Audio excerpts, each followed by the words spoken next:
Non loin d'1 milliard d'euros de pertes en 2009 pour Wendel, l'une des principales sociétés d'investissement en Europe. Frédéric Lemoine, bonjour. Bonjour. Vous êtes le président de Wendel. C'est la conséquence essentiellement de dépréciation de votre participation dans Saint-Gobain. Vous retenez là un effet comptable, mais une perte, ça reste une perte. Comment réagit votre principal actionnaire, c'est-à-dire la famille Wendel? Cette perte comptable, c'est une vieille histoire. Je l'ai annoncé en mai, peu de temps après mon arrivée, et c'est l'effet, comme vous dites, de la perte de valeur de Saint-Gobain en 2008 et début 2009. La nouvelle d'aujourd'hui, c'est plutôt le doublement de la valeur de l'entreprise. Notre actif net réévalué, qui mesure la valeur des sociétés d'investissement, est à près de 57 €, le double de ce qu'elle était fin 2008. L'autre bonne nouvelle, c'est que nos sociétés ont très bien traversé la crise et sont en bonne position pour l'année 2010. Les effets comptables sont attendus et d'ailleurs cette perte est moindre que celle que nous avions annoncée pour le premier semestre seulement. Wendel a réduit de 1,14 milliard d'euros sa dette. Est-ce que c'était votre mission numéro 1 en arrivant? Oui, c'était une priorité de l'année 2009. Retrouver de la flexibilité financière, réduire la dette, comme vous le rappelez, et également la décaler dans le temps, parce qu'une dette à payer dans 2 ans, c'est pas la même chose qu'une dette à payer en 2015. Maintenant, nous avons regagné du temps, regagné de la flexibilité, nous avons des lignes de crédit non tirées, donc nous sommes manœuvrants. La décote de Wendel a frôlé les 30%. Est-ce que c'est, selon vous, un plancher dans un bas de cycle économique? C'est très difficile de se prononcer sur la décote qui est un phénomène de marché. J'observe simplement qu'elle est élevée à 24,5% au moment où nous avons calculé cet actif net réévalué. Je pense qu'elle est trop élevée, mais c'est au marché de juger. D'après Odo Securities, vos actifs non cotés recèlent le potentiel le plus important. Materis, Stahl et Deutsche, des leaders mondiaux dans leur domaine.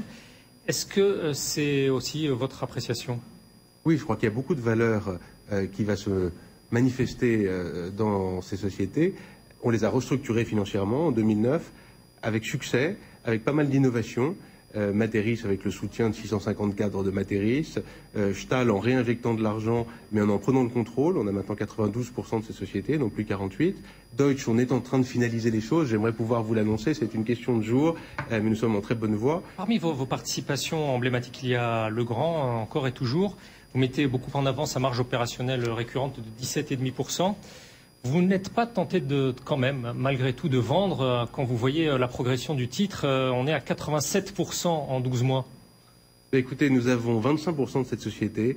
C'est une des plus belles sociétés cotées au monde, je crois. En tout cas, à travers la crise, elle a démontré des capacités étonnantes. Elle est très bien préparée, à la fois financièrement, industriellement, mais aussi en termes d'innovation. Il y a beaucoup de nouveaux produits. Elle est très exposée aux pays émergents, 30% de son chiffre d'affaires. Ça a doublé en 7 ans.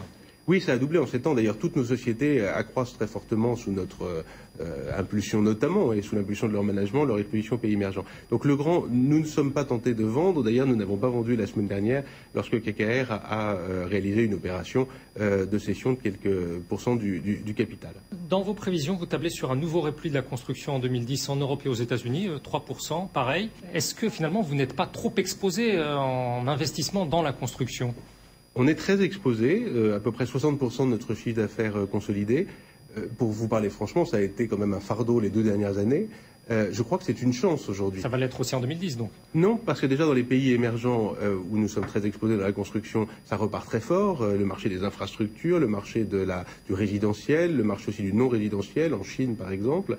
Donc c'est des croissances déjà à 7-8% qu'on envisage en 2010. Vous avez raison, en Europe, ça va être encore assez morne en 2010, mais on est plutôt exposé en France, en Allemagne, où c'est stable, et nous préparons le rebond américain qui vient sans doute pour le début 2011.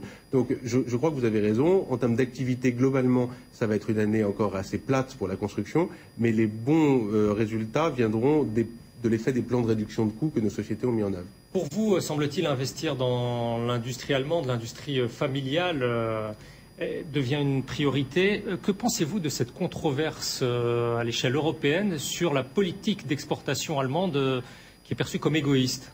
La caractéristique de tout ce Mittelstand allemand, toutes ces grosses PME, effectivement souvent d'origine familiale, c'est d'être très innovantes, industriellement très performante. Et quand on est compétitif, il est assez logique d'exporter. Et moi, par conviction personnelle, mais aussi à cause de l'histoire de Wendel, qui est un groupe de l'Est de la France, je suis très attaché au couple franco-allemand. Et je pense que c'est tout à fait normal que Wendel investisse en Allemagne, comme nous pouvons le faire maintenant, puisque vous le rappeliez implicitement, nous avons mis en bourse une structure d'investissement en janvier, sous notre parrainage, qui est d'ailleurs la première introduction en bourse importante à Francfort depuis 1 an et demi. Vous avez parlé d'investir aussi dans la santé, la distribution.